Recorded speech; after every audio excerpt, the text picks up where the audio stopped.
Oke, selamat pagi, selamat datang di minggu keempat ya, minggu keempat kelas pengantar manajemen dan rekayasa konstruksi. Hari ini kita akan memasuki topik ya, topik baru, yaitu proses manajemen proyek ya, yaitu di tahap inisiasi proyek. Nah, ini kita sudah memasuki inti dari perkuliahan ini gitu ya. Inti dari apa yang akan kalian pelajari selama 1 semester ke depan ya di kelas pengantar MRK ini, dan akan diperdalam lagi selama 4 tahun kalian menjalani kuliah di program studi MRK ini gitu ya. Jadi sesuai dengan namanya ya, kelas ini hanya pengantar gitu ya. Jadi memperkenalkan keseluruhan proses manajemen proyek konstruksi. Nah, lalu nanti itu akan diperdalam selama 4 tahun kalian berkuliah di sini. Gitu. Oke. Tanpa membuang-buang waktu lagi, kita langsung masuk. Nah, pertama kita tahu harus paham dulu ya, untuk kuliah di minggu ini dan minggu depan gitu ya. Jadi selama 2 minggu ke depan kita mempelajari proses inisiasi ini ya, mempelajari topik ini tujuannya ada 3. Kita mampu memahami definisi dari proyek itu sendiri, definisi deliverable, serta paham fungsi pengelolaan proyek. Apa pentingnya dan kenapa kita perlu ilmu manajemen proyek konstruksi itu. Nah, lalu tujuan yang kedua adalah kita memahami proses manajemen atau pengelolaan proyek dalam tahap inisiasi proyek, ya. Dan yang ketiga, kita mampu mempraktikkan pembuatan project charter dan stakeholder management plan yang sederhana. Nah, ini learning objectives-nya.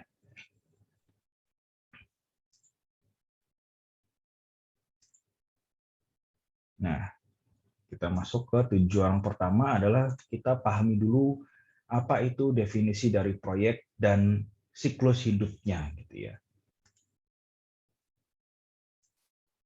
Apa sih proyek itu gitu ya? Proyek itu adalah sebuah usaha sementara gitu ya. Temporary endeavor ya, usaha sementara yang dikerjakan untuk menciptakan sebuah produk unik ya, sebuah produk jasa atau hasil gitu ya, yang pada akhirnya nanti akan menyelesaikan permasalahan orang-orang gitu ya, akan menyelesaikan permasalahan, akan menjadi sebuah solusi bagi masyarakat secara luasnya. Gitu. Nah, untuk menciptakan produk-produk yang unik, jasa yang unik atau hasil kerja yang unik ini ya, yang kalau dikumpulkan itu menjadi suatu produk dari project secara utuh gitu ya, integral product of a project gitu ya. Itulah yang dinamakan deliverables. Jadi deliverables itu adalah ya tadi bagian-bagian elemen-elemen kecil gitu ya, elemen-elemen kecil yang kalau dikumpulkan semuanya itu adalah produk sebuah proyek secara keseluruhan, secara utuh gitu. Nah, kalau misalnya project deliverables itu dikumpulkan sehingga menjadi sebuah kesatuan produk sebuah proyek yang utuh dan unik gitu ya. Nah, itu berarti proyek itu bisa dinyatakan memenuhi tujuan proyeknya. Nah, tujuan proyek itu apa? Proyek objektif itu didefinisikan sebagai sebuah hasil gitu ya. Jadi namanya tadi temporary endeavor ini gitu ya, usaha sementara itu ya, usaha sementara itu harus menghasilkan sebuah outcome, sebuah luaran, sebuah hasil ya, sebuah hasil yang sesuai dengan arah dari proyek itu tadi gitu ya. Bisa jadi atau bisa juga berupa sebuah posisi strategis yang harus dicapai gitu. Kalau misalnya kita bicara yang namanya sebuah proyek itu adalah produk dari sebuah institusi yang harus memiliki posisi strategis seperti pemerintah misalnya gitu kan. Pemerintahan sebuah negara gitu, mereka menggelontorkan sekian banyak proyek gitu ya, sekian banyak proyek, mau itu proyek infrastruktur, proyek apapun itu yang nilainya sampai miliaran triliunan gitu ya, itu tujuannya pasti ada gitu. Ya salah satunya adalah tadi kalau in theory gitu ya, secara teoritis adalah untuk menciptakan misalnya meningkatkan atau menciptakan sebuah jasa layanan untuk masyarakatnya misalnya kayak begitu. Nah, pada dasarnya itu dengan adanya produk layanan itu misalnya itu bisa menempatkan posisi pemerintah di posisi strategis gitu ya, posisi sebagai institusi kelembagaan negara yang kuat. Nah, gitu. Nah, sama kalau misalnya kita perkecil lingkupnya ke institusi swasta misalnya begitu, itu juga sama. Bagaimana sebuah korporasi swasta gitu ya, mereka berlomba-lomba menciptakan sebuah produk, ya, menciptakan sebuah produk, project gitu kan, mereka menggelontorkan uang yang juga nggak sedikit ya, pembayaran triliunan untuk apa? Untuk bersaing, untuk memenangkan persaingan. Nah, itu kalau di lingkup swasta gitu. Nah, untuk mencapai sehingga tadi itu tujuan-tujuan tadi itu adalah apa, bukan tujuan, maaf. Posisi-posisi strategis tadi, hasil-hasil luaran tadi itu adalah sebuah purpose. Ya, sebuah purpose gitu. Sebuah purpose itu apa sih? Purpose itu adalah maksud gitu kali ya, maksud dan tujuan gitu ya yang harus dicapai. Ada hasil yang harus didapatkan, ada produk yang harus dihasilkan, atau sebuah jasa layanan yang harus dijalankan. Gitu. Ini semua mau itu bentuknya hasil kerja, posisi strategis, tujuan yang harus dicapai, hasil yang harus dicapai, produk yang harus dihasilkan, atau jasa yang harus dijalankan gitu ya, jasa yang harus diberikan, itu semua bisa menjadi tujuan dari sebuah project. As long as itu memenuhi definisi awalnya adalah itu adalah sebuah usaha sementara yang untuk menciptakan tadi itu semua gitu ya, produk, jasa, produk barang, jasa, terus hasil atau strategic position, purpose dan segala macamnya itu.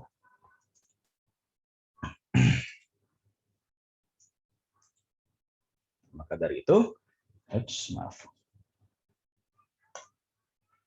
itu, ya kita lihat lagi tadi untuk mencapai tadi ya sebuah produk yang harus dihasilkan, jasa yang harus dikerjakan dan segala macam tadi itu semua memiliki elemen-elemen kecil yang disebut namanya project deliverables. Nah, project deliverables itu apa sih? Nah, ini beberapa definisinya gitu ya. Yang pertama adalah sebuah produk unik ya yang bisa berupa komponen-komponen ya, komponen dari berbagai item atau peningkatan atau koreksi dari sebuah item. Ya, sebuah item itu bisa barang, bisa bangunan, bisa mobil, bisa software atau apapun itu ya, atau sebuah barang baru gitu. Ya, bisa jadi tadi pengembangan sebuah handphone misalnya kayak begitu. Ada Samsung A51, A50, terus diperbaiki, ditingkatkan lagi jadi A50s, jadi A51.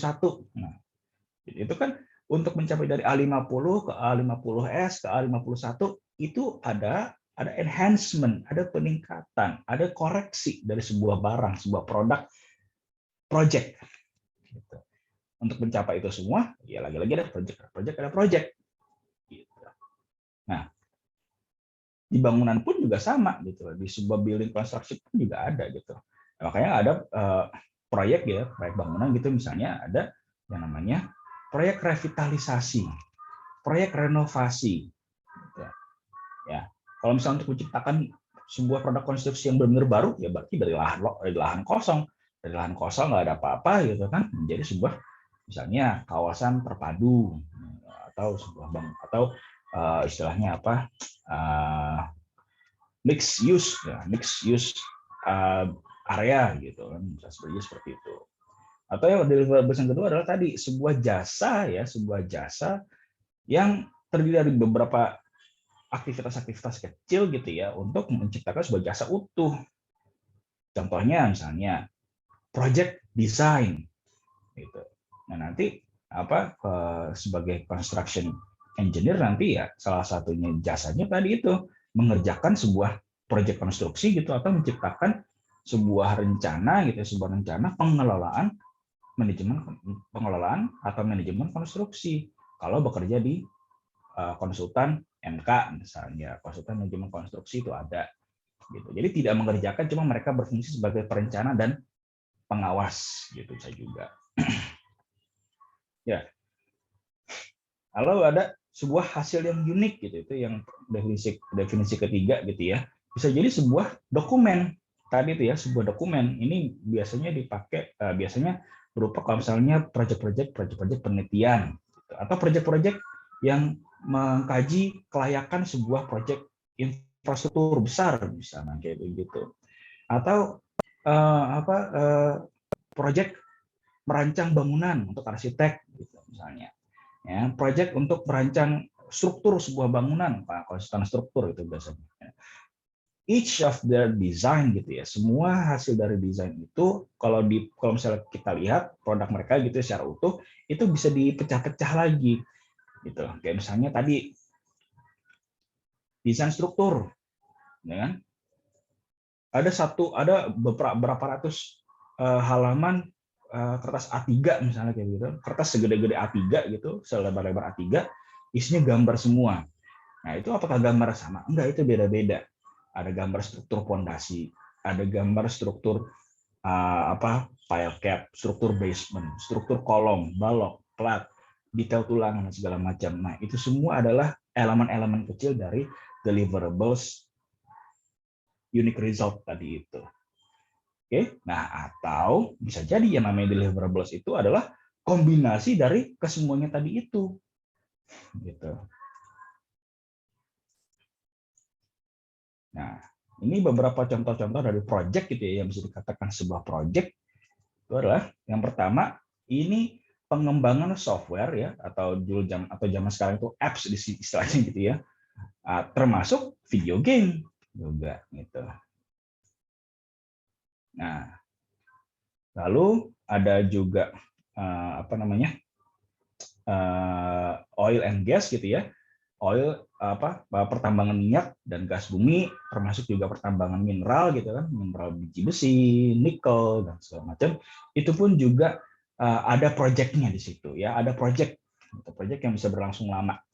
Gitu. Itu juga termasuk dari proyek. Nah, lalu ada research project gitu ya, biasanya dilakukan oleh para scientist gitu, ilmuwan gitu, mereka setiap tahun misalnya kayak begitu harus menghasilkan beberapa hasil keluaran project gitu. Nah, lalu yang akan kita pelajari nanti ya construction building gitu ya. Bahkan di keilmuan manajemen project gitu ya, construction building itu melahirkan sebuah ilmu turunan yang lebih spesifik, yaitu construction management. Nah, itu akan saya jelaskan bahkan gitu ya. Nah, jadi yang kita lihat selama ini gitu ya dalam kehidupan kita gitu, bangunan yang ada, semua hasil, semua elektronik dan gadget yang bisa kita pegang, dan energi listrik yang dihasilkan di rumah kita gitu kan, apps, video game yang kalian mainkan, yang kita mainkan gitu ya, itu semua adalah produk-produk dari project itu sendiri. Gitu.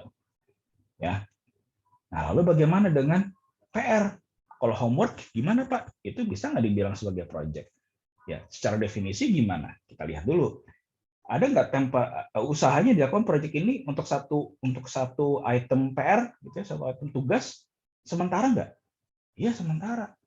Ada tenggat waktunya, seminggu harus dikerjakan misalnya, atau satu semester kalau tugas besar atau tugas proyek gitu kan. Nah, berarti usaha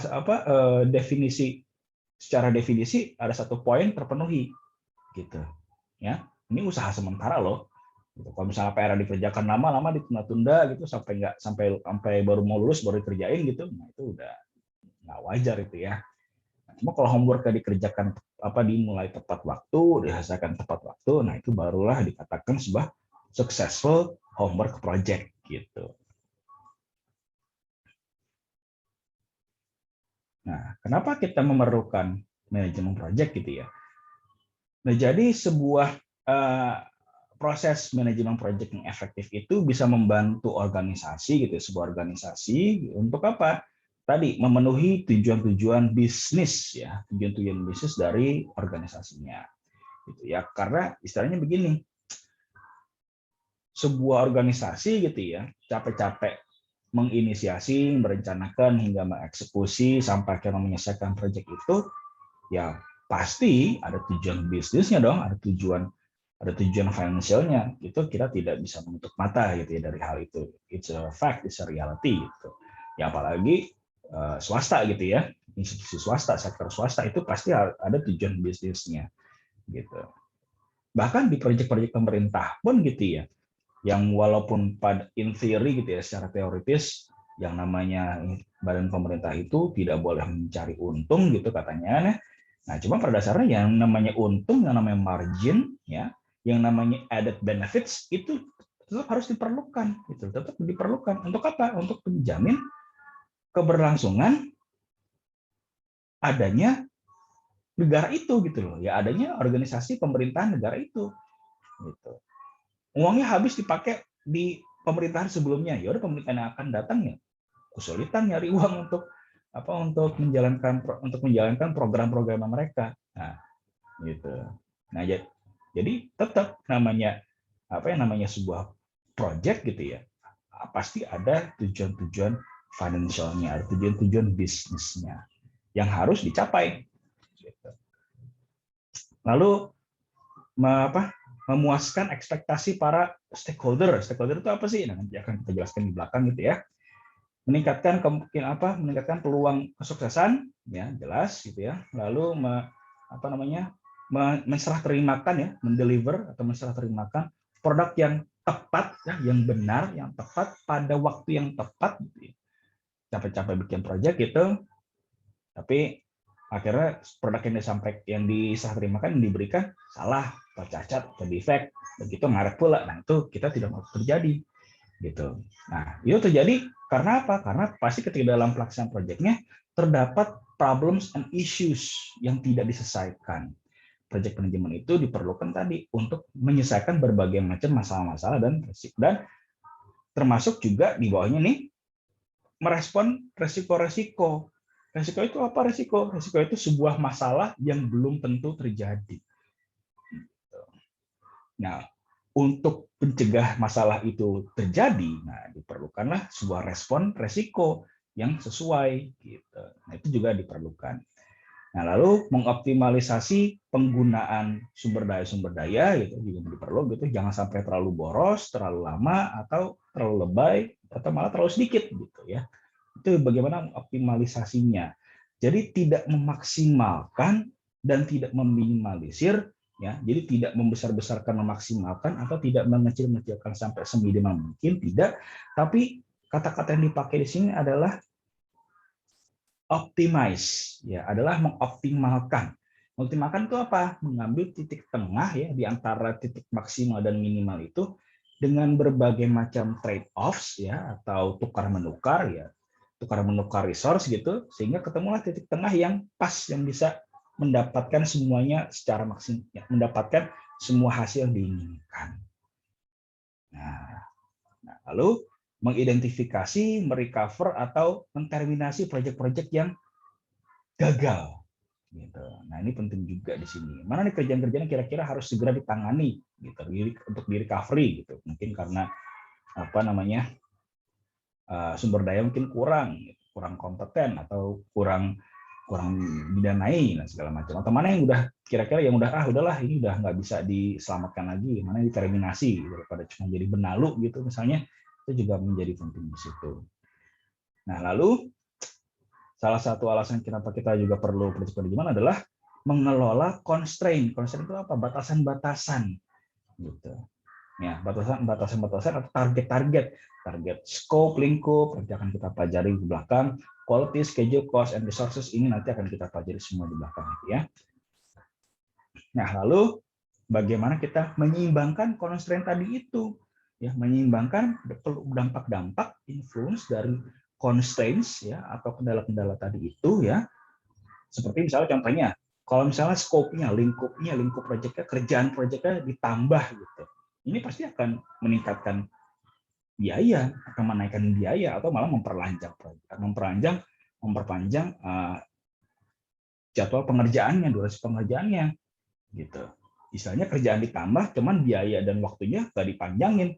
Kalian ada tugas 10 nomor, saya kasih tambahan 5 soal, gitu. Saya kasih tambahan 5 soal, tapi deadline pengerjaannya tetap sama. Nah, teriak nggak kalian? Pasti teriak, gitu. Waduh Pak, kok nambah Pak soalnya? Nah, teriaknya kayak begitu. Nah, itu kalau misalnya kita paham ya, project management gitu ya, kita bisa menyeimbangkan itu semua tadi. Gitu. Oke, nah lalu yang terakhir adalah bagaimana kita mengelola perubahan-perubahan dengan cara yang lebih baik. Kenapa? Karena perubahan-perubahan ini ya, ini adalah hasil dari ketidakpastian, uncertainty. Nah, kalau dalam sebuah project gitu ya, atau janganlah project lah ya, in life gitu ya, di hidup gitu ya, satu-satunya hal yang pasti apa? Ketidakpastian. The only thing certain is uncertainty. Gitu. Nah, uncertainty itu akan membawa perubahan. Perubahan itu bisa akan membuat kita nyaman atau tidak nyaman gitu. Nah, mau perubahan-perubahan itu akan membuat kita nyaman dan tidak nyaman, itu harus dikelola, harus direspon dengan cara yang baik gitu. Oke, nah dalam project sama kayak gitu. Ada perubahan-perubahan yang mungkin akan membuat kita lebih cepat menyelesaikan proyeknya atau lebih hemat misalnya segala macam. Nah, penghematan itu misalnya kelebihan-kelebihan itu perks, istilah perks gitu ya. Teman-teman itu bagaimana cara kita mengelolanya supaya tidak kita boroskan, supaya tidak kita habiskan dalam satu waktu, gitu. Supaya kita bisa gunakan penghematan atau efisiensi itu di berbagai lini misalnya kayak begitu. Atau mungkin sebaliknya terjadi perubahan yang akan membuat kita lebih boros gitu, akan keluar uang lebih banyak, mengeluarkan usaha lebih keras gitu misalnya, membuat kita tidak nyaman dengan perubahan itu. Nah, itu bagaimana kita mengelolanya juga. Nah, lalu ya, setelah kita paham kenapa kita perlu project management gitu ya, kita mesti paham juga nih antara bedanya project, program, dan portofolio. Gitu. Kenapa? Karena biasa seperti ini. Di sebuah portofolio gitu ya, portofolio project gitu ya, ini kalau misalnya kita bicara pemahaman project as a business gitu ya, project sebagai sebuah bisnis gitu ya, dalam sebuah portofolio gitu ada namanya berbagai program dan project. Nah, dalam program itu sendiri ada berbagai project di bawahnya, project-project kecil. Nah, tapi bedanya kalau dalam sebuah program gitu ya, program itu adalah sebuah kumpulan berbagai proyek yang saling terkait, gitu, ya. Walaupun berbeda-beda, ya. Ini proyek A, proyek B, proyek C, misalnya kayak begitu, berbeda-beda, tapi mereka saling terkait, saling mempengaruhi dan dipengaruhi, dan mereka memiliki tujuan yang sama, yaitu tujuan sebuah program ini, gitu. Yang biasanya mereka itu dikelola oleh satu entitas besar.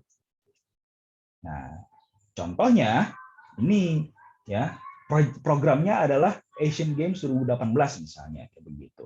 Ada proyek-proyeknya, renovasi SUGBK, Wisma Atlet, renovasi stadion baseball gitu, stadion baseball misalnya. Nah, ini semua kan memiliki tujuan yang sama untuk kesuksesan Asian Games 2018 waktu itu. Nah, kalau salah satu aja dari sini ada yang fail atau ada yang ngaret, Asian Games juga akan terancam keberhasilannya, gitu.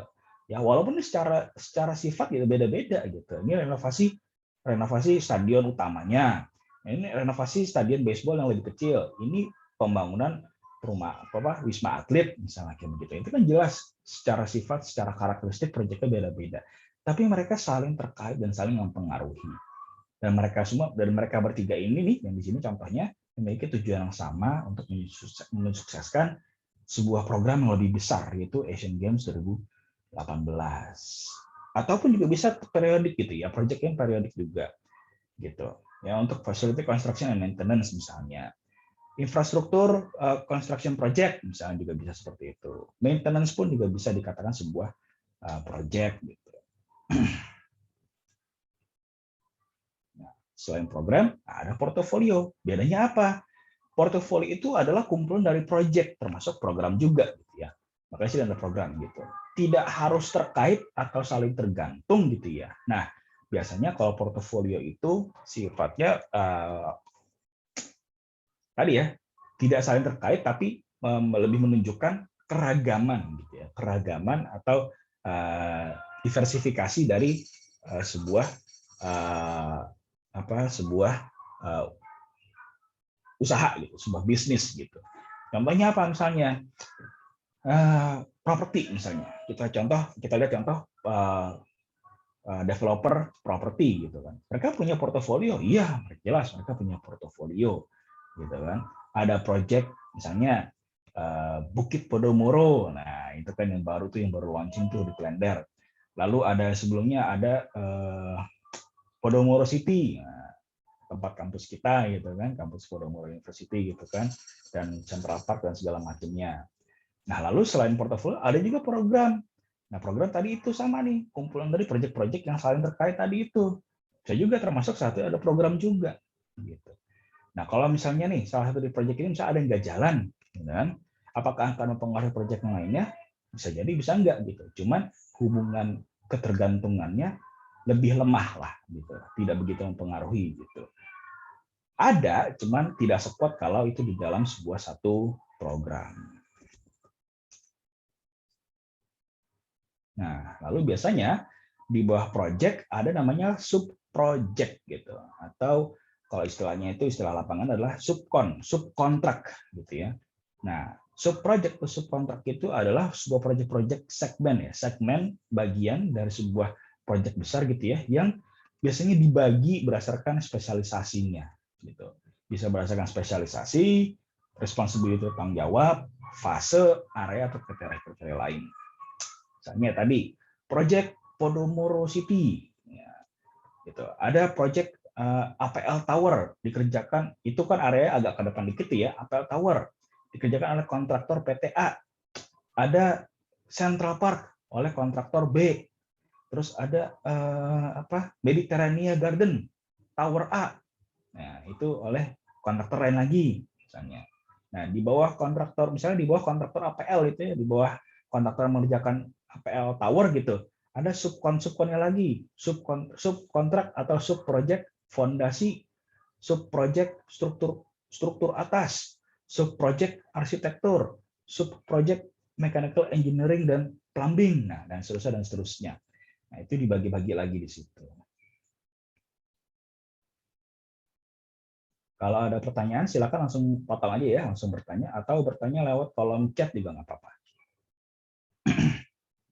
Nah, sehingga kalau kita lihat gitu ya, project life cycle gitu ya, atau bagaimana sebuah project itu lahir dan selesai gitu ya, dimulai dan diselesaikan.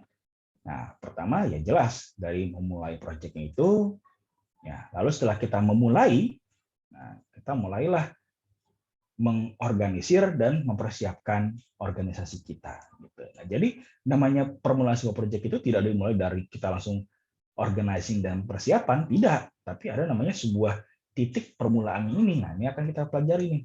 Ya, jadi kita lanjut dulu ya. Setelah kita memulai proyek ini, kita mengorganisir dan menyiapkan diri gitu kan. Nah, barulah kita menjalankan pekerjaannya, carrying out the work. Gitu ya, carrying out the work ini atau melakukan aktivitas-aktivitas untuk mencapai tujuan proyeknya itu. Nah, ketika aktivitas hasil-hasil ya atau deliverables-nya itu diperiksa, kita diperiksa oleh yang memberi kerja, ya, dan dinyatakan oke, ini layak diterima, maka proyek itu diselesaikan, ending the project. Nah, in terms of project management gitu ya, kalau dalam istilah project management body of knowledge gitu, menurut PMBOK tadi itu ya, menurut Project Management Institute yang mengeluarkan sebuah sebuah panduan ya atau body of knowledge gitu, yang namanya project life cycle itu diperinci dengan seperti ini. Ketika kita memulai sebuah project, ada namanya proses inisiasi, initiating process, gitu, proses inisiasi. Nah, lalu ketika kita mengorganisir dan preparasi, ada namanya proses-proses perencanaan, planning. Apa saja direncanakan, nanti akan kita bahas ya. Nah, setelah kita selesai melakukan proses planning, kita menjalankan aktivitasnya ya dengan menjalankan proses eksekusi dan proses monitoring dan controlling. Nah, ini penting proses monitoring controlling ini. Pentingnya seperti apa nanti ya. Nah, lalu setelah proses eksekusi yang sudah dimonitor dan dikendalikan ini selesai untuk memastikan deliverables sudah layak untuk diserah terimakan, layak untuk diberikan kepada klien atau pemberi kerja, maka ditutup dengan namanya proses closing. Nah, ya, untuk memastikan tadi ya deliverables atau produk-produknya tadi itu sudah layak gitu ya untuk diserah terimakan, untuk diberikan gitu ya. Nah, proses monitoring dan control yang executing ini adalah proses yang iteratif, yang muter di sini. Apa hasil dari eksekusi ya harus dimonitor dan dikendalikan. Dicek terus. Ini proses eksekusinya udah benar atau belum? Kalau misalnya belum benar, harus diulang proses eksekusinya. Lalu begitu proses eksekusi sudah menghasilkan sebuah hasil gitu ya, sebuah result, dicek oleh di proses monitoring controlling ini. Hasilnya udah benar apa belum? Nah, itu semua proses ini akan terus terjadi sampai hasil yang diinginkan tercapai. Hasil yang dikeluarkan memenuhi persyaratan-persyaratan oleh si pemberi kerja atau owner gitu. Sehingga bisa dilanjutkan ke proses tadi closing di situ. Nah, ke semua proses ini gitu ya, di dalamnya itu berjalanlah ada namanya 10 knowledge areas. Ada 10 aspek keilmuan manajemen project gitu, atau 12 untuk manajemen konstruksi gitu ya. Nah, ini apa saja sih ini? Nah, nanti akan saya jelaskan sebentar lagi ya. Nah, cuma pada dasarnya ke 10 knowledge areas ini gitu ya, 10 ilmu pengetahuan project management atau 12 area keilmuan manajemen konstruksi gitu, pada dasarnya akan membuat berbagai dokumen terkait dengan fasenya masing-masing. Gitu. Misalnya nih di proses inisiasi, gitu ya. Apa sih emang yang harus kita buat untuk proses inisiasi? Nah, jadi ketika di proses inisiasi itu biasanya minimal banget itu mereka membuat yang namanya sebuah project charter atau diagram proyek. Nah, lalu setelah itu mereka juga membuat yang namanya stakeholder management plan. Nah, ini berdua nih apa sih nih?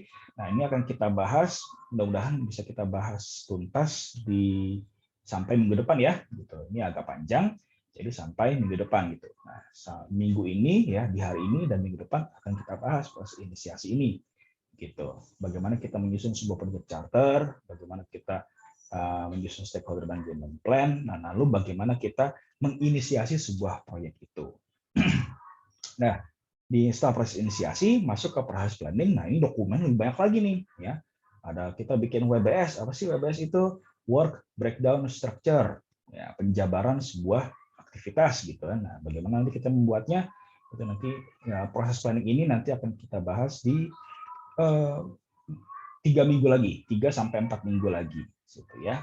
Ada bagaimana kita membuat WBS, bagaimana membuat bill of quantity. Nah, kalau bill of quantity ini nanti ada mata kuliah sendiri. Mata kuliah kuantifikasi konstruksi dan manajemen lingkup. Nah, nanti akan kuliahnya sama saya juga di sini. Bagaimana kita membuat RAB? Apa sih RAB itu? Rencana anggaran gitu ya, rencana anggaran belanja gitu, atau rencana anggaran pelaksanaan juga di situ. Kurva S. Nah, kurva S itu apa? Nah, nanti ini akan kalian buat ya, cuman nanti ya, masih nanti, tenang aja. Ada risk register, daftar-daftar resiko. Resiko-resiko tadi apa?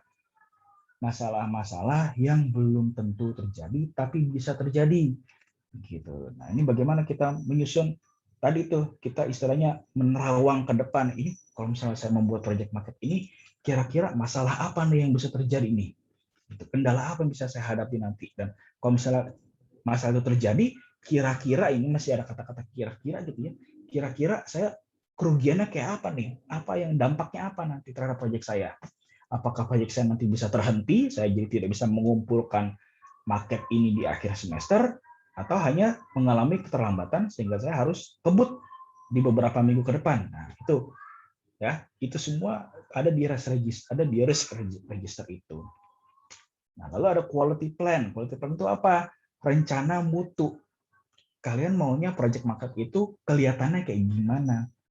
apakah besar gitu kan proyek, oh kita mau bikin maket Pak, maket rumah, oke, skalanya berapa, 1:1, nah itu sama aja kan bikin rumah sendiri itu gitu kan, itu mau bukan maket, itu namanya bikin rumah beneran gitu. 1:200 atau 1:2000 itu mah kecil banget, bukan maket lagi, kan miniatur gitu ya.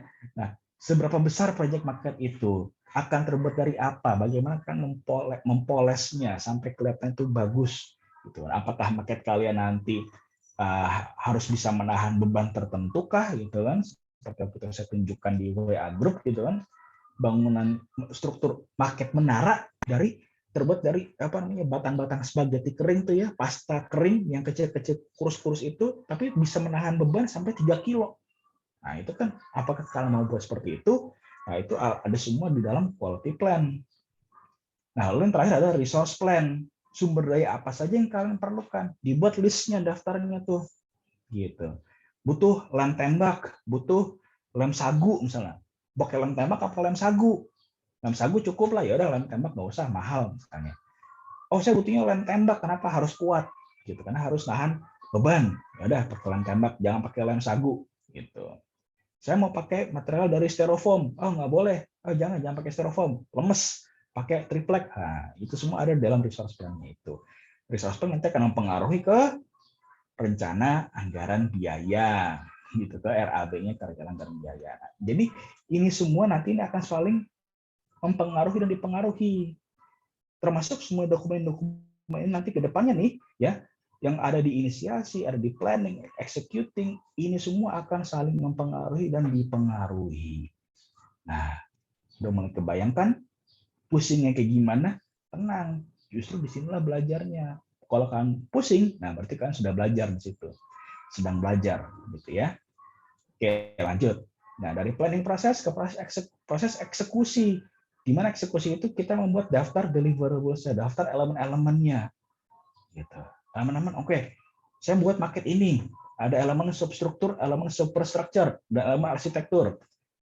Elemen arsitektur ada apa aja perintil-perintilannya, atau sub elemennya ada apa aja. Oh, ada saya mau ngecat, berarti harus ada elemen cat dinding, ya, atau nggak cat pakai cat minyak lah, atau cat minyak, atau nggak cat air, pakai cat akrilik misalnya kayak begitu. Oh, ini ada elemen, terus elemen arsitektur itu ada, oh ini ada miniatur pohon misalnya, mau pakai dihias-hias pakai pohon misalnya, gitu kan.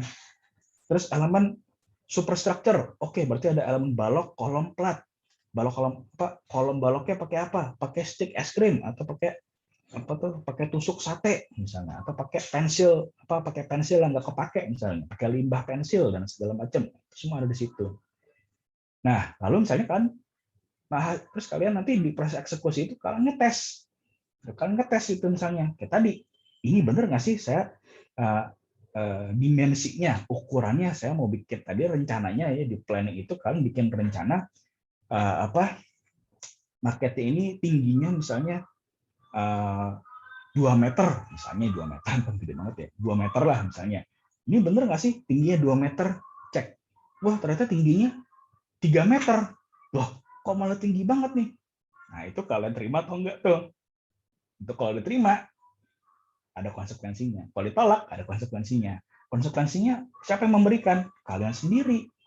Kenapa? Karena konsekuensinya pasti akan berpengaruh terhadap tadi rencana biayanya dan rencana jadwalnya. Itu yang paling kelihatan di situ. Lalu dokumen-dokumen komunikasinya. Nah, ini menjadi penting nih, ya. Komunikasi antar kalian, antar tim project gitu kan. Secara internal dan maupun secara eksternal. Tuh. Kalian misalnya mau beli barang, nah mau beli material untuk project kalian gitu kan, mau beli entah itu stick es krim, entah itu karton, entah itu tripek apa segala macam, kan nggak mungkin cuma diem-dieman sama vendornya, gitu. Pasti kan ada seenggaknya ada proses, ada transaksi jual beli di situ, di mana kalian mengeluarkan uang gitu kan, mengeluarkan uang dan kalian mendapatkan barang. Nah itu ada dokumentasi komunikasinya, gitu. Ada tanda terimanya, ada invoice-nya, gitu. Nah, termasuk di sini juga ada, termasuk juga di situ namanya dokumen komunikasi terhadap vendor, itu ada juga namanya perjanjian agreements, procurement agreements atau kontrak pengadaan. Nah, itu kalau sama pihak eksternal. Kalau sama pihak internal gimana? Ya seenggaknya kalian pasti ada dong diskusi sama teman kalian, sama teman sekelompok, gitu. Kalau yang berkelompok gitu ya, gitu. Nah, lalu di monitoring controlling tadi itu, ini terkait banget di sini nih, ya. Ada namanya quality reports. Ya, quality report itu tadi berdasarkan hasil tesnya. Hasil tes yang kalian kerjakan di sini ada sekian banyak, kalian kumpulkan, kompilasi menjadi sebuah laporan mutu, ya, laporan quality. Dari sekian banyak hasil, dari misalnya kalian melakukan tes 10 kali misalnya. 10 kali tes itu kalian misalnya 5 kali ngecek dimensi, terus 5 kali ngecek kekuatan misalnya. Dari 10 kali ngecek itu ada berapa banyak yang gagal, berapa banyak yang diterima. Siapa yang menentukan gagal diterima? Ya kalian sendiri. Kalian sudah menentukan kriteria penerimaannya di proses planning tadi itu. Kalau misalnya kalian merasa ya ini oke lah, bisa diterima lah, gitu, ya udah terima aja, beres gitu. Kalau misalnya nggak ada yang nggak diterima, ada yang gagal misalnya, itu berarti kan ada progres kerja, ada performa yang terhambat. Kenapa? Karena secara quality tidak bisa diterima. Nah, itu semua masuk ke dalam tadi log resiko dan laporan-laporannya. Dijadikan apa? Bahan pembelajaran. Nah, ini menjadi penting di sini nih ya. Laporan-laporan bahan pembelajaran itu menjadi penting. Kejujuran kalian di sini menjadi kuncinya di sini. Gitu. Untuk apa ya? Kalian kalau misalnya nggak bisa jujur sama diri sendiri, ya sama orang lain nggak akan bisa jujur. Gitu. Kalau misalnya kalian mau jujur, ya melaporkan semua masalah-masalah, semua risk yang sudah terjadi, sudah menjadi masalah kalian laporkan di sini, gitu kan? Nah itu akan menjadi penilaian di situ. Oh, berarti ada nilai integritas yang tercapai gitu dalam proses pengerjaan proyek ini. Nah, lalu proses closing ditutup dengan laporan-laporan proyek, ya ada lesson learn, lalu ada dokumentasi proyeknya gitu. Oke. Nah, lalu kita masuk ke tujuan proyek gitu ya. Nah, dalam melakukan proyek gitu ya, dalam kita mengerjakan proyek, tadi tujuannya kan pada dasarnya apa? Kita ingin mencapai quality, ingin mencapai mutu yang sudah disepakati bersama. Mutu yang disepakati dalam artian disepakati oleh kontraktor, ya, pelaksana, dengan pemberi kerjanya. Dengan batasan-batasannya apa? Ada constraint-nya, biaya, cost, lingkup, dan waktu. Nah, ini paradigma manajemen konstruksi yang baru tahun 2011. Kalau zaman dulu ya, jadi kontraktor zaman dulu itu paradigmanya adalah BMW, biaya mutu waktu. Jadi scope tuh nggak ada dulu. Gitu, baru. Jadi scope ini di tengah-tengahnya di sini ada quality di sini, bukan scope. Gitu. Jadi tengah-tengahnya kosong. Nah, kalau sekarang ya tahun 2011 ya, itu paradigmanya sudah berubah. Biaya mutu lingkup, di mana biaya mutu lingkup itu kalau semuanya terpenuhi, yaitu namanya quality tercapai. Gitu. Lingkup itu termasuk apa tadi? Syarat-syarat, gitu kan? Syarat-syaratnya termasuk syarat-syarat spesifikasi dan termasuk mutunya itu sendiri. Time itu juga ada di ukuran kualitasnya. Kalau misalnya tepat waktu, ya itu berkualitas. Kalau misalnya terlambat, ya berarti nggak berkualitas. Cost pun juga sama. Cost pun kalau misalnya bisa tepat biaya gitu kan, nah itu berkualitas. Kalau misalnya boros, ya itu nggak berkualitas. Kalau menghasilkan untung, nah itu berkualitas banget gitu. Nah, ya makanya sudah saya katakan gitu ya, yang namanya biaya, lingkup, dan waktu ini juga bisa dikenal sebagai triple constraint gitu, atau 3 kendala gitu. Nah biasanya ya memang sih ya kita semua maunya tuh yang namanya biaya mutu biaya, waktu, lingkup itu semuanya berkualitas, semuanya tercapai semua. Tapi dalam kebanyakan kasus gitu ya itu akan sangat sulit. Biasanya kita hanya bisa seenggak-enggaknya mendapatkan 2 dari 3 lah. Gitu. Misalnya nih, scope-nya mau kita dapat semua dalam waktu yang secepat-cepatnya, ya udah pasti akan mahal. Gitu. Pasti biayanya akan mahal. Kita mau udah cepet ya, time-nya dapat, tapi juga biayanya murah. udah lingkupnya pasti akan dikorbankan, akan dikurang-kurangin pekerjaannya. Syarat-syaratnya akan dikurang-kurangin gitu. Nah, kita mau misalnya tadi waktu skopnya sedapat skopnya dapat semua dengan biaya yang seefisien mungkin, ya udah berarti durasinya yang akan dikorbankan akan lama gitu. Nah, dalam mencapai objektif biaya, lingkup, dan waktu ini ya agar berkualitas, terdapat yang namanya ini adalah segi 5 influencer Pentagon gitu ya. Jadi ini bukan influencer yang ada di Instagram, di TikTok atau di YouTube gitu ya. Nah, tapi ini influencer yang ada dalam project gitu. Ada apa aja?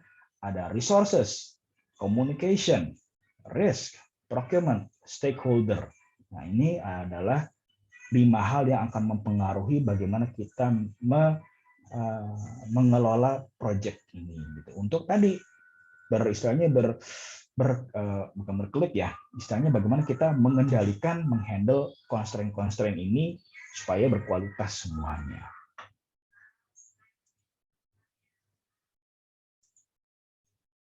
Nah, dan namanya integrasi, yang namanya project gitu ya, kita itu bagaimana mengintegrasikan ke 1, 2, 3, 4, 5, 6, 7, 8, 9. Nah, ke-9 knowledge ini ke dalam satu knowledge baru, ya ke dalam satu knowledge besar yang namanya project integration.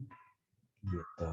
Nah, ini semua jadi total ada 10 knowledge, 1 integration, 2 quality, time, cost, scope, stakeholder, resource, communication, risk, and procurement. Ini semua adalah ke-10 knowledge areas dalam project management body of knowledge gitu. Ya, kalau misalnya construction nambah lagi 2 tuh. Nah, nambah 2 lagi di mana? Nah, itu saya belum tahu juga gitu. Ya, cuma kalau in project management gitu ya, dalam scope project management, inilah yang harus kita pelajari ke-10 ini. Gitu. Nah, jadi ya, yang namanya project management itu sebenarnya sederhananya adalah bagaimana kita menanyakan pertanyaan-pertanyaan yang tepat gitu ya. Misalnya seperti ini. Pertanyaan pertama, kenapa kita melakukan project ini? Gitu. Ini pertanyaan ini dimunculkan biasanya di awal-awal. Dari tahap inisiasi sampai ke tahap planning gitu, kita ada pertanyaan itu. Kita ngapain sih capek-capek ngerjain project ini gitu kan? Nah, lalu pertanyaan kedua, apa yang akan kita buat? Bagaimana kita membuatnya? Berapa lama kita membuatnya? Kita akan mengeluarkan biaya seberapa besar untuk mengerjakan proyek ini? Nah, lalu bagaimana kita membuat end product gitu ya, hasil kerja kita itu memuaskan klien kita? Nah, untuk menjawab pertanyaan ini adalah kenapa kita mengerjakan proyek ini? Kita mesti berfokus terhadap value, ya, bukan cost, tapi value. Ya, value itu adalah nilainya, worth, seberapa pantasnyakah sebuah produk kita ini. Kayak contohnya misalnya kita membangun sebuah rumah gitu ya, membangun sebuah bangunan rumah gitu, itu kalau misalnya kita hitung biayanya itu relatif lebih sederhana. Biaya semen, biaya batu, biaya pasir, biaya kerikil, biaya besi, nah segala macam itu ada biayanya. Tapi kalau misalnya begitu rumah ini kita jual, gitu ya, tawarkan ke pembeli, nah itu barulah ada value-nya, ada nilai tambahnya. Ya, bangunan itu tidak jadi hanya sebuah tumpukan semen, pasir, kerikil, dan besi segala macam, tapi menjadi apa? Menjadi kebutuhan, menjadi sebuah kebutuhan dasar untuk keluarga. Ya, memberikan atap di atas kepala mereka yang akan melindungi keluarga ini dari panas, hujan, ya, angin, dan rasa aman gitu. Yang itu mungkin secara uang susah diukurnya, tapi memberikan value bagi mereka. Nah, lalu benefitnya apa buat kalian? Gitu.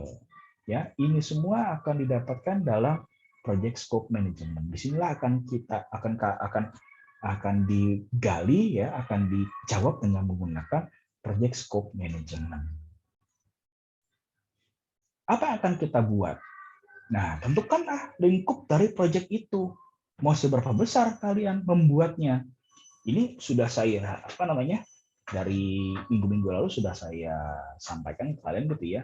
Ingat, ketika kalian nanti memilih project market apa yang kalian kerjakan gitu ya, ini yang akan disinilah kebijaksanaan kalian gitu ya akan diuji gitu. Mau bikin skopnya sebesar apa? Ketika kalian menentukan besar kecilnya sebuah lingkup gitu ya, selain mengukur maunya dosen gitu ya, maunya saya sebagai dosen mata kuliah ini gitu kan, kalian juga mengukur kemampuan diri kalian sendiri gitu.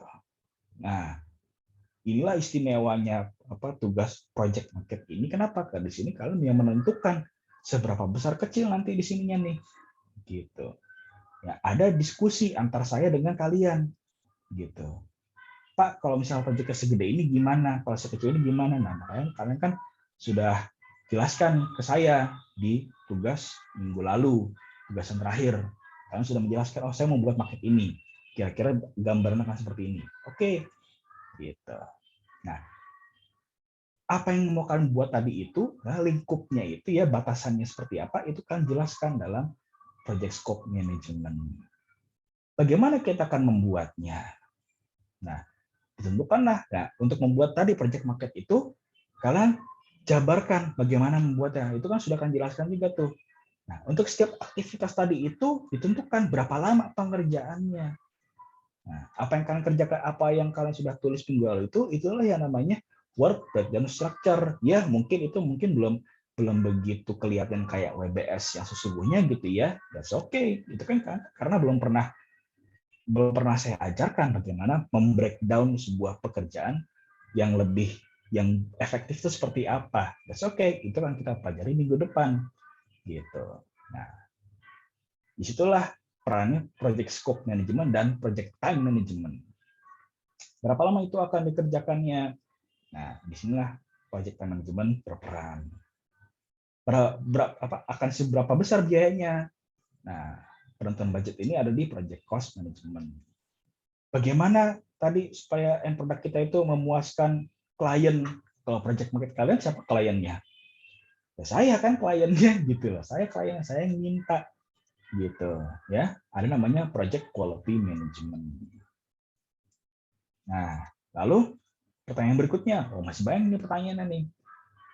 Bagaimana kita memastikan project itu tetap berjalan pada tujuannya? Apa yang bisa salah? Gitu kan? Sumber daya apa saja yang diperlukan? Bagaimana kita menjaga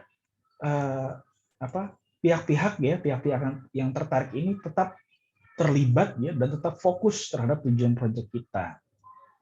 Bagaimana apa yang akan kita perlukan ya, sumber daya apa yang kita perlukan dan bagaimana kita mendapatkannya. Bagaimana kita memastikan stakeholder itu puas ya.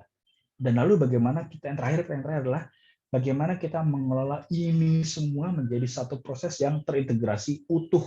Integrasi itu kan menyatu, utuh gitu.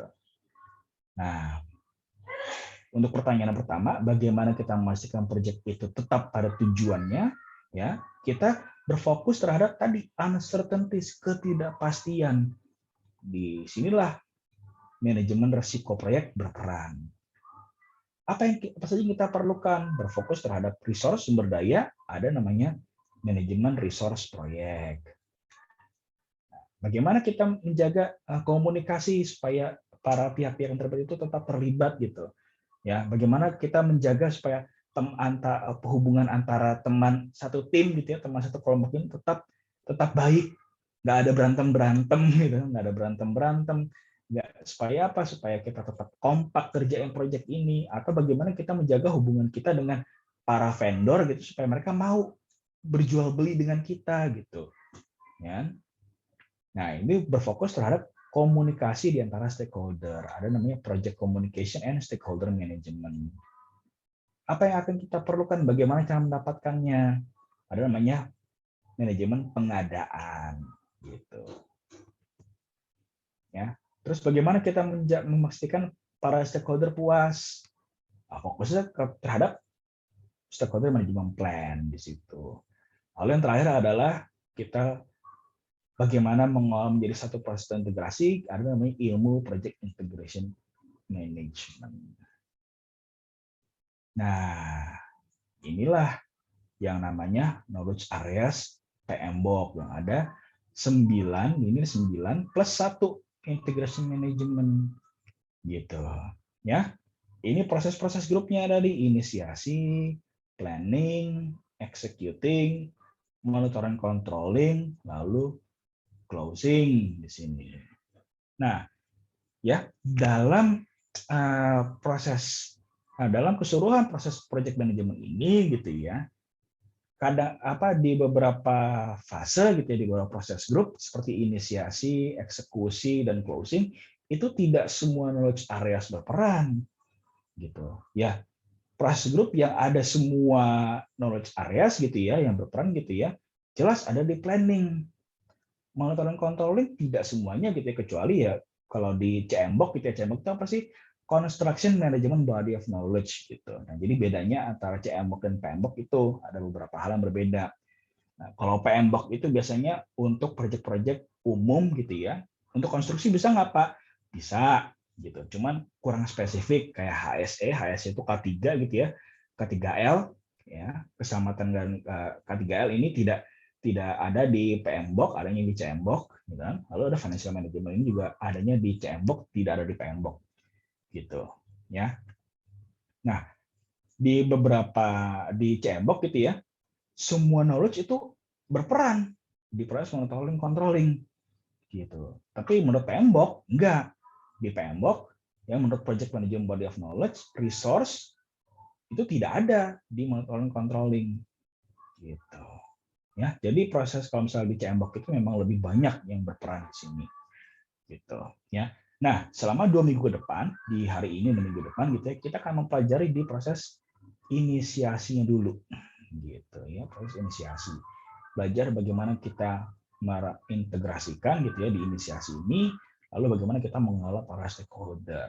Nah, 2 minggu lagi masuk ke planning, 4 minggu ya setelah UTS masuk ke 3 ini, eksekusi, monitoring, controlling hingga akhirnya closing setelah UTS. Gitu. Oke, semestinya ada yang ditanyakan?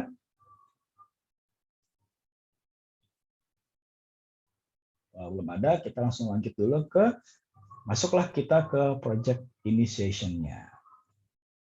Nah, yang namanya inisiasi sebuah project itu adalah tahap pertama yang krusial atau penting gitu ya dari keseluruhan proses project management.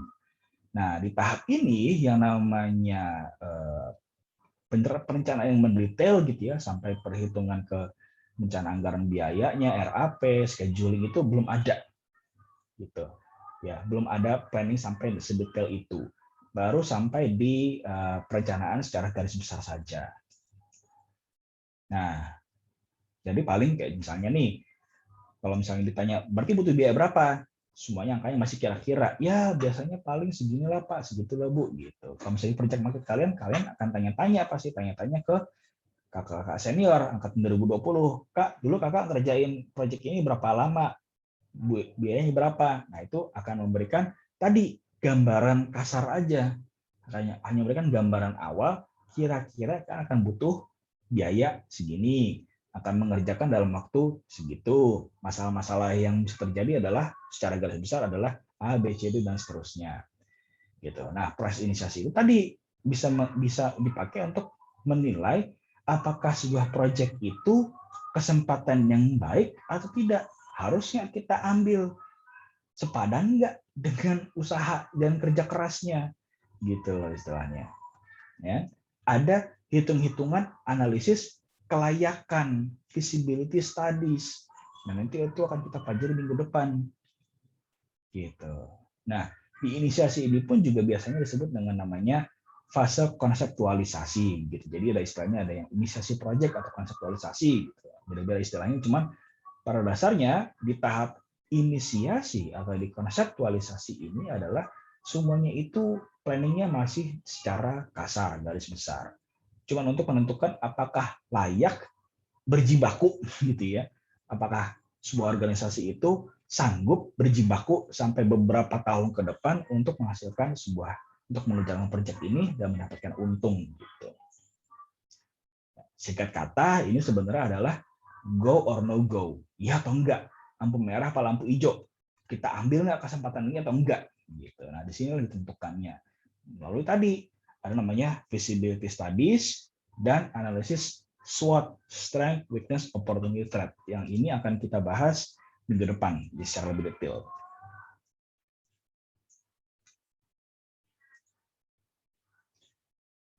Nah, di proses project inisiasi ini ada dua knowledge yang berperan. Project integrasi dan project stakeholder management.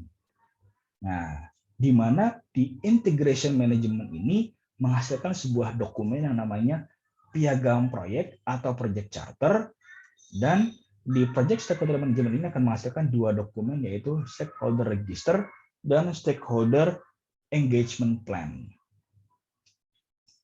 Nah, sebelum kita membahas dua dokumen tadi itu, kita mesti paham dulu. Dalam proses integrasi gitu ya, kita mesti paham peranan seorang project manager sebagai posisi kepemimpinan, leadership role di sini. Nah, yang namanya integrasi itu adalah proses dan aktivitas yang diperlukan untuk satu, mengidentifikasi, mendefinisikan, mengkombinasikan, menyatukan, dan mengkoordinir berbagai proses-proses dan aktivitas manajemen project di dalam proses project management proses. Nah, dari definisi aja udah kelihatan nih, kita itu namanya integrasi itu kayak singkat kata tuh kayak menyatukan, mengutuhkan itu semua, berkoordinir. Makanya kalau misalnya kita lihat apa namanya definisinya gitu ya, dari satu kata aja, yaitu coordinate, unify, gitu kan? Itu membutuhkan suatu karakteristik leadership, gitu. Kenapa? Karena tadi ketika mengkombinasikan berbagai proses yang berbeda-beda ini, ya aktivitas yang sangat beragam ini membutuhkan pemahaman yang luas, atau istilahnya yang holistik gitu ya, yang luas untuk menyatukan dan mengkoordinir ini semua. Tidak perlu pengetahuan yang sampai detail banget gitu ya, tapi cukup sampai bagaimana memastikan bahwa setiap proses detail tadi itu bisa menyatu gitu, bisa terintegrasi secara utuh dan berjalan dengan kompak. Nah, makanya ketika tadi melakukan proses unifying, coordinating, defining, combine, dan segala macam tadi itu, apa yang namanya seorang leader gitu ya, leadership gitu ya, dalam mengintegrasikan berbagai elemen-elemen berbeda tadi itu, pasti akan melakukan banyak trade-offs. Trade-offs itu apa? Ada yang dikorbankan untuk satu dinaikkan, ada yang satu diturunkan, ada satu yang dinaikkan gitu. Kayak pencet balon lah istilahnya kayak gitu kan. Kalau pencet satu dipencet, satunya jadi gede gitu, dan seterusnya. Nah, trade-offs ini perlu gitu. Dan niscaya akan terjadi gitu, sebuah keniscayaan lah yang namanya trade-offs itu. Untuk tadi apa? Untuk kadang-kadang tadi dalam berbagai proses ya, dalam proses-proses yang sangat beragam ini ada objektif-objektif tiap proses itu yang saling competing, saling bertabrakan. Nah, ketika terjadi namanya konflik itu lah ya, kadang-kadang harus dikorbankan. Contohnya seperti apa? Contohnya, misalnya kayak tadi tujuan mutunya gitu ya, tujuan lingkupnya itu ini, oh saya mau apartemen kelas premium yang bisa dijual seharga 55 juta per meter persegi, gitu kan? Wah ini berarti jelas nih, apartemen ini jelas akan mahal, gitu kan? Nah, tapi ini pasti secara biaya pasti akan tinggi ya, secara quality ya, secara quality, secara syarat-syarat untuk spek barangnya pasti akan yang barang kelas premium semua, gitu. secara arsitektur gitu, misalnya dari elemen arsitekturnya, oh pasti ini seenggaknya harus pakai wallpaper yang mahal gitu. Untuk plumbingnya itu nggak bisa pakai Toto gitu. Oh nggak, udah nggak zaman Toto, harus Grohe misalnya gitu, merek yang Kohler Grohe yang Eropa punya misalnya kayak begitu. Tapi biaya kita, anggaran kita mepet Pak, gimana? Nah, terjadilah di situ ada objektif yang saling competing di situ. Pak, tapi uang kita nggak cukup Pak, gimana?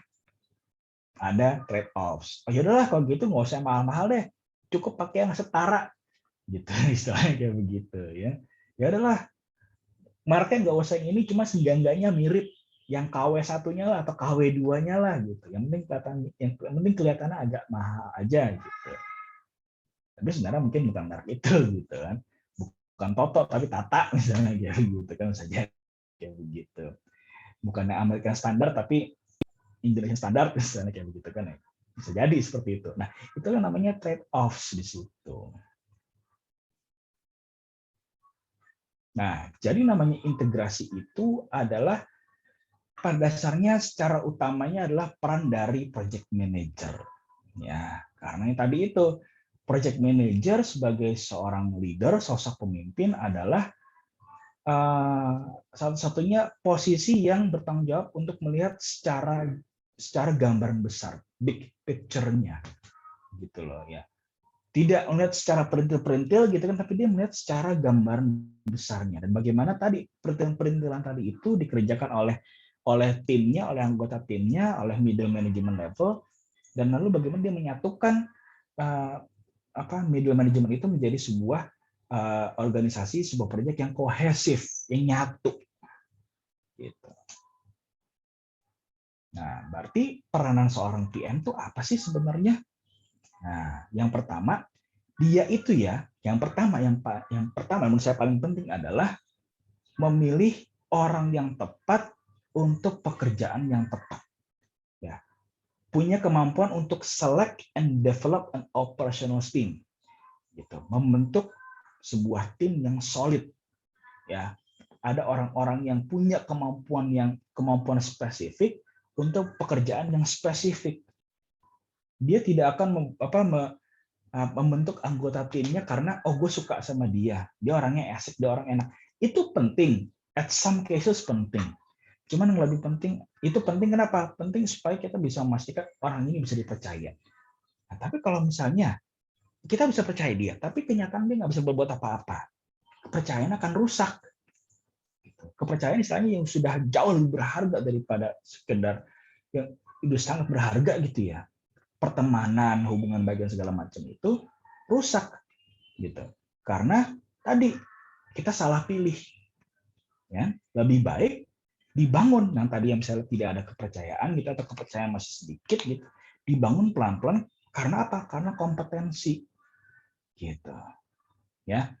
Nah, jadi peranan seorang project manager adalah seorang leader adalah tadi memilih orang yang tepat di posisi yang tepat untuk menciptakan sebuah tim yang kompak. Nah, yang kedua jelas ya, harus punya kemampuan leadership dan manajemen. Ini dua hal yang berbeda. Manajemen itu mengelola, ngatur-ngatur. Leadership memimpin. Beda gitu. Bedanya di mana? Leadership itu mampu mengantisipasi sebuah masalah sebelum masalah itu terjadi, jadi punya sifat proaktif gitu ya. Lalu ketika masalah itu sudah terjadi, dia mampu menyelesaikan sebuah masalah itu dan membuat keputusan, walaupun keputusannya itu tidak enak. Ya, walaupun keputusan itu mungkin akan membuat beberapa orang di timnya atau beberapa stakeholder di luar kecewa. Tapi itu sebuah keputusan tepat.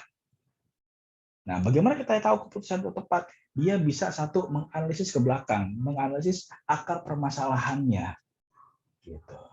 Ya, dia bisa menganalisis akar permasalahannya, diselesaikan akar permasalahan dengan cara yang tepat dan mengambil keputusan yang tepat waktu juga. Tidak cepat, tapi tepat waktu.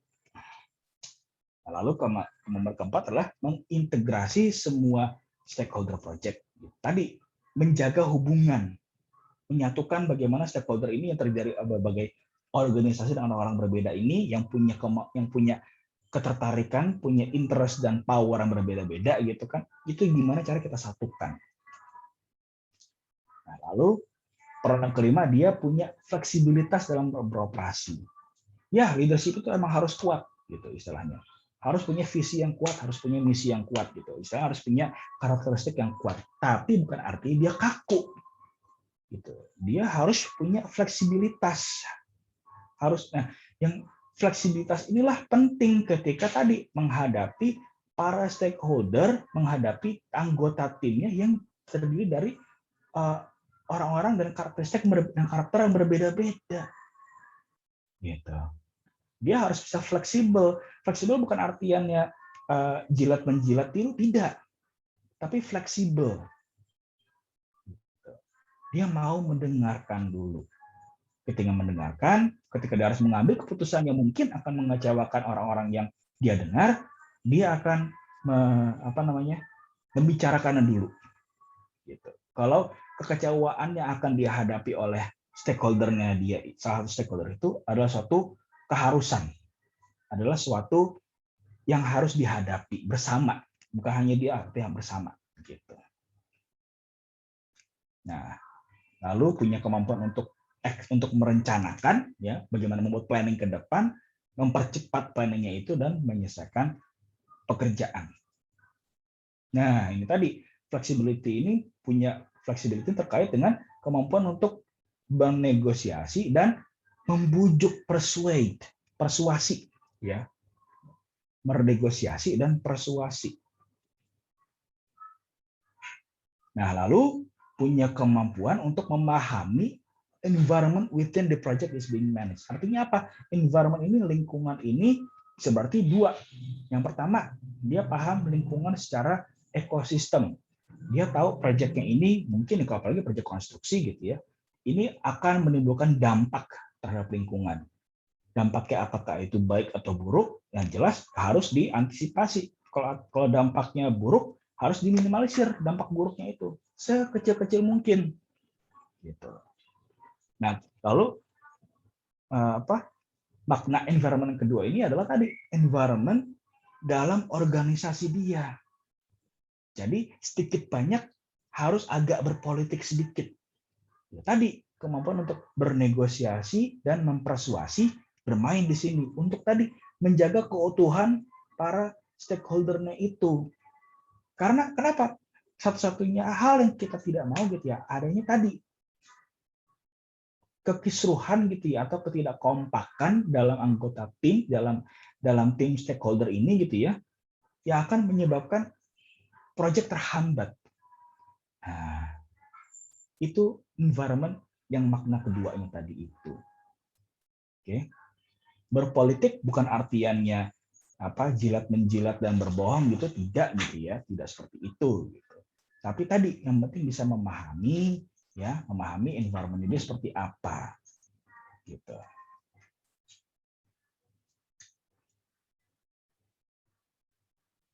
Nah, lalu yang ini yang keberapa ini? Yang ke-9 ya. Yang ke-9 adalah kemampuan untuk tadi mereview ya, memonitor dan menjalankan fungsi pengendalian. Oke, sebentar ya. Oke, ya. Jadi yang namanya project manager ya, leader itu tadi ya. Tadi kenapa ini terkait sama tadi yang pertama ini ya. Ya, sama yang ini. Sama yang ability to select and develop operational team gitu ya. Nah, jadi ini penting. Kenapa? Karena dalam leadership gitu ya, dalam sebuah organisasi untuk mencapai tujuan itu diperlukan ada namanya fungsi pengawasan atau monitoring dan pengendalian. Singkat kata, harus mau dan berani mengkoreksi. Gitu. Ya, ketika anggota timnya mungkin misalnya dalam pengerjaannya ada agak melenceng nih. Nah, seorang leadership itu harus mau melihat adanya penyimpangan itu atau kesalahan itu dan mau meluruskannya. Nah, kadang-kadang ya di beberapa organisasi gitu ya, ada yang mungkin misalnya leadernya manajernya atau posisi leadership-nya itu melihat, aduh, saya mau mengoreksi dia nih, kerjaan dia salah, cuman nggak enak nih sama dia nih, dia teman saya, atau oh dia lebih tua daripada saya, oh dia ini apa, segala macam alasan yang sangat subjektif dan personal lah gitu misalnya. Jadi dia nggak mau menjalankan fungsi, nggak mau mengkoreksi anggota timnya. Karena tadi ada rasa sungkan, rasa nggak enak gitu loh.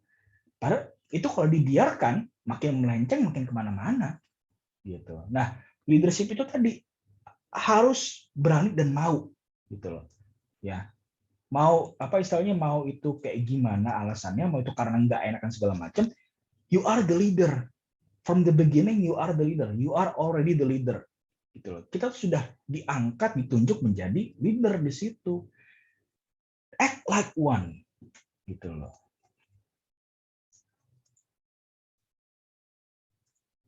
Nah, lalu kemampuan yang ke-10, ya, dia itu mampu mengadminister atau mampu mengadministrasikan kontrak-kontrak gitu ya. Nah, ini fungsi administratif dia juga harus punya gitu ya. Jadi harus agak teliti di fungsi administratif gitu. Fungsi ya harus banyak berurusan dengan paperwork lah, termasuk untuk kontrak dan perubahan scope of change dan scope of work dan segala macamnya. Nah, ini terkait dengan tadi perubahan-perubahan, ketidakpastian, uncertainty, dia itu seorang project manager itu harus mampu mengelola segala sumber dayanya untuk menghadapi perubahan-perubahan, ketidakpastian yang sering terjadi, yang constantly happening gitu loh. Apalagi kayak contohnya setahun terakhir inilah ya, semenjak pandemi ini muncul, wah itu yang namanya disrupsi gitu ya, gangguan gitu ya, itu udah sangat mengganggu sehingga membuat para leader gitu ya, para company leader, business leader, project leader gitu ya, harus muter otak gitu, harus berpikir keras gitu. Kenapa? Karena perubahan environment-nya ini ya, change in the environment, in the working environment ini sangat drastis, sangat cepat dan sangat mendadak gitu. Nah, bagaimana tadi mengelola perubahan itu jadi agar tujuan proyeknya, tujuan organisasi tetap tercapai walaupun ada masalah dari luar tadi itu. Nah, itu diperlukan kemampuan untuk mengelola itu semua. Dan yang terakhir adalah, nah ini paling penting adalah kemampuan untuk menjaga kepuasan para stakeholder kunci. Nah, sehingga ya, dalam beberapa proyek gitu ya, istilah-istilahnya gitu ya, kalau ditanya, Pak, apa sih tujuan, apa sih indikator kesuksesan sebuah proyek? Ada yang bilang, oh proyeknya tepat waktu, oh proyeknya tidak melebihi biaya, oh proyek ini mutunya tercapai dan segala macam. Sebenarnya ada satu jawaban yang lebih tepatnya lagi. Sebuah proyek dinyatakan sukses kalau para stakeholder minimal yang kunci-kuncinya ini key stakeholders itu puas. That's it. Gitu. Nah, dari stakeholders yang ada sekian banyak, misalnya ada 100 stakeholders misalnya gitu kan, yang namanya stakeholder kunci atau stakeholder inti, nah itu nggak mungkin semuanya. Pasti ada beberapa stakeholder prioritas yang kita anggap ini stakeholder kunci, yang kita cukup fokuskan usaha kita untuk memuaskan mereka, memuaskan stakeholder inti ini supaya proyek kita dinyatakan sukses. That's it. Gitu. Nah, maka masuklah kita ke bagaimana apa sih yang namanya stakeholder itu gitu ya. Dari tadi saya sebutkan berulang-ulang apa sih stakeholder itu dan segala macam. Nah, stakeholder itu adalah orang lain ya atau sebuah organisasi termasuk project team ya, anggota tim proyek kita yang dapat mempengaruhi, that can affect atau dipengaruhi or be affected atau seenggak-enggaknya merasa perceived, merasa diri mereka terpengaruh sebuah proyek. Gitu. Ya, saya ulangin ya, yang namanya project stakeholder itu orang-orang dan atau organisasi di luar dan di dalam project team yang dapat mempengaruhi dan atau dipengaruhi atau merasa dirinya terpengaruh oleh proyek itu sendiri. Gitu. Nah, kalau stakeholder internal adalah orang-orang yang berada dalam project team sebagai team member. Kalau eksternal, yang berada di luar project team. Nah, beberapa stakeholder ya, sebagian dari stakeholder ini, mereka ini bisa jadi punya kekuatan ya, baik bisa untuk memperlambat, to hinder, atau bahkan menghentikan proyek sama sekali. Gitu. Ya, kekuatannya seperti itu. Bisa agak diperlambat, proyeknya dihambat-hambat, atau bahkan dihentikan sama sekali. Dan yang lebih nggak enaknya lagi adalah selain punya kekuatan itu, mereka juga kadang-kadang mereka juga punya yang namanya ketertarikan. Mereka peduli nggak sama proyek kalian, gitu. Atau malah nggak peduli sama proyek kalian. Nah, maka dari itu, dari definisi itu, yang namanya stakeholder, mereka punya 2 kuadran, punya 2 sumbu lah. 2 sumbu ini yang akan membagi 4 kuadran. Sumbu ini ada sumbu influence ya, ini ya, sumbu influence atau pengaruh ya, atau power, dan ketertarikan. Stakeholder itu bisa memiliki influence yang kuat dan punya interest yang kuat juga, gitu. Mereka punya pengaruh yang besar dan mereka punya interest, punya kepentingan dalam proyek. Nah, atau yang di sini interestnya kuat tapi nggak punya kekuatannya lemah. Nah, kalau misalnya kita lihat gitu ya, ada namanya stakeholder laten. Nah, ini yang kita harus hati-hati nih. Mereka itu nggak peduli ya. Interestnya tuh terhadap proyek kita tuh lemah, ya, hampir nggak peduli, tapi mereka punya kekuatan yang besar untuk mempengaruhi proyek kita. Nah, ini hati-hati nih sama stakeholder yang laten seperti ini. Gitu. Nah, lalu ada promoters, udah punya udah punya kepedulian dan punya kepentingan yang kuat dan punya punya influence power yang kuat juga. Gitu. Nah, ini kita kalau punya stakeholder yang seperti ini, kita jadikan teman. Ya, kita jadikan teman lah, berkawan lah yang baik dengan para promoters ini. Nah, lalu ada yang apatetik, yang nggak peduli, udah influence-nya rendah, juga punya interest yang rendah juga. Gitu. Ini yang tidak peduli atau apatis. Nah, lalu ada yang defenders, gitu, yang sifatnya defensif, interest-nya kuat tapi nggak punya influence yang cukup besar di sini. Nah, secara garis besar, ya, kalau yang laten ini keep satisfied, jangan sampai kita ganggu mereka, gitu. Sebisa mungkin kita jaga, jangan sampai kepentingan mereka dimanapun selain proyek kita tidak terganggu, gitu. Karena bisa jadi kepentingan mereka di tempat lain terganggu oleh kepentingan kita, oleh kepentingan proyek kita. Nah, begitu kepentingan itu saling terganggu, mereka langsung bereaksi, langsunglah menerapkan influence mereka. Contohnya gimana? Sebuah proyek properti ingin mengajukan IMB. Apa tuh IMB? Izin mendirikan bangunan. Di sini stakeholder latennya siapa? Pemerintah.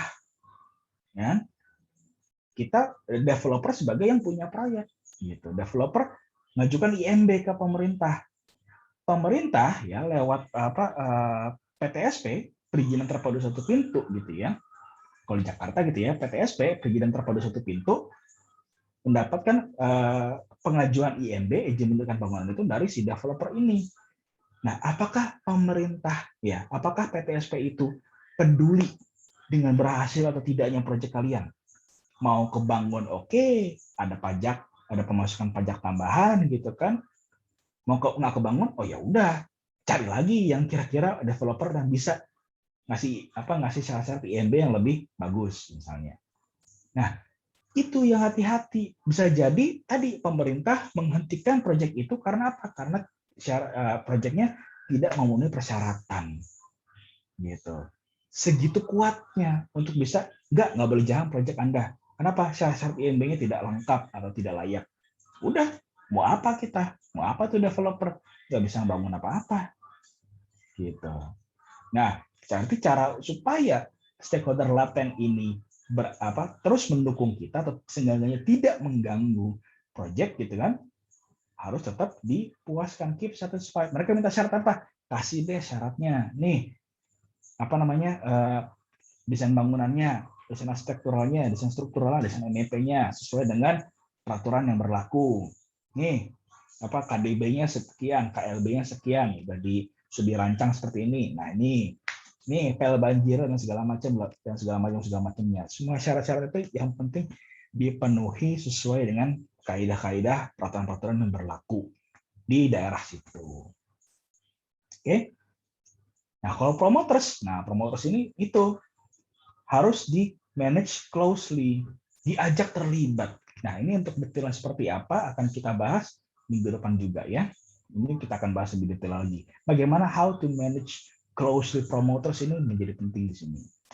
Defenders, bagaimana menjaga mereka tetap diinformasikan, keep informed with our project gitu. Apathetic, nah bagaimana cara kita mengawasi mereka. Sampai sini ada tanyakan? Nggak ada, Pak. Cukup ya, cukup jelas ya. Oke, kalau Pak, cukup jelas, ya. Oh, ada yang nanya. Oke, kan silakan. DTM Bapak bilang stakeholders kan, Pak. Iya. Stakeholders itu contohnya kayak apa? Oh, tadi nggak kedengeran tadi ya. Jadi stakeholder itu tadi contohnya ya. Stakeholder itu adalah by definition ya orang dan atau organisasi ya, termasuk project team yang bisa terpengaruh dan atau dipengaruhi atau merasa dirinya terpengaruh. Nah, kalau dalam project kalian, contohnya nih ya, contohnya yang di luar gitu ya, yang stakeholder eksternal, kalian beli barang dari siapa? Saya tanya. Mengadakan barang-barang material project kalian dari siapa?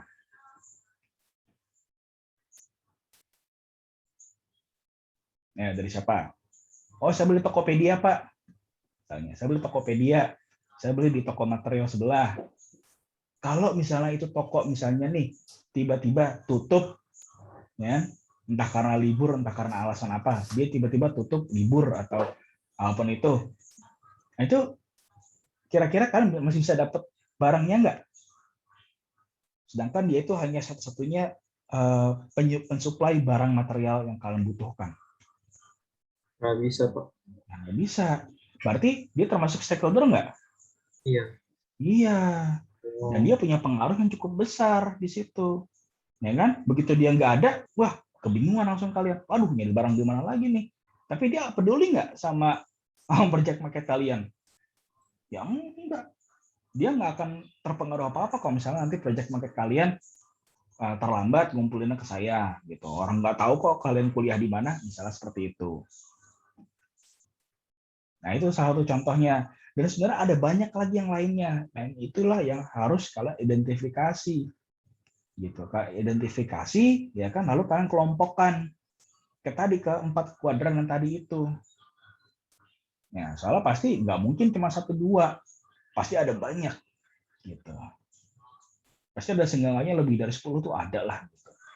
Nah, itu kalian bikin listnya, kalau misalnya ketika nanti kalian membuat project market kalian, ini harus kalian identifikasi. Kenapa? Karena kalian harus tahu nanti mereka bisa memberi pengaruh kepada saya seperti apa. Kayak contohnya tadi, toko A gitu misalnya, toko bahan bangunan A, ya kan? Dia itu dari di laten tadi misalnya, dia punya influence yang cukup kuat. Kenapa? Karena material material kalian, material tertentu itu hanya bisa didapatkan dari dia. Lalu bagaimana mengantisipasinya kalau misalnya tiba-tiba dia tutup, gitu. Kita kan nggak tahu ya dia tutupnya kapan gitu misalnya. Tutupnya berapa lama, apakah sementara atau seterusnya. Nah, itu yang harus diantisipasi. Cari barang tempat lain, cari barang di Tokopedia gitu. Atau enggak tadi beli barang di Tokopedia misalnya kayak begitu di toko online.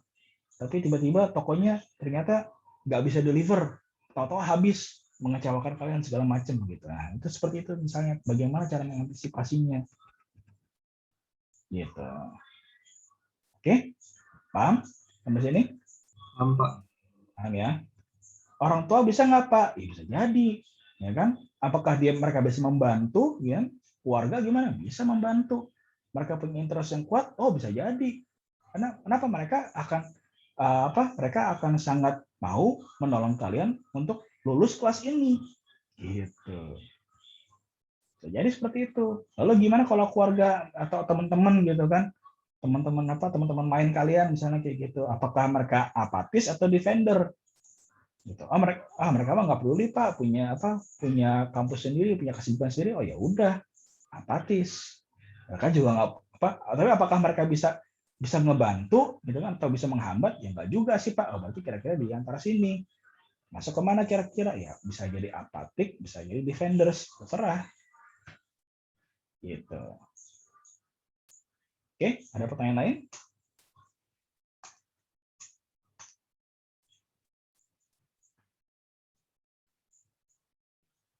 Nggak ada? Oke, kalau mungkin belum ada pertanyaan sampai sekarang, nanti pertanyaan-pertanyaan kalian bisa kalian tanyakan di lain waktu melalui kolom kelas komen ya di Google Classroom. Silahkan tanya di situ. Kalau tidak ada pertanyaan lain, saya sudahi saja. Terima kasih atas perhatiannya. Sampai jumpa minggu depan. Oke? Terima kasih.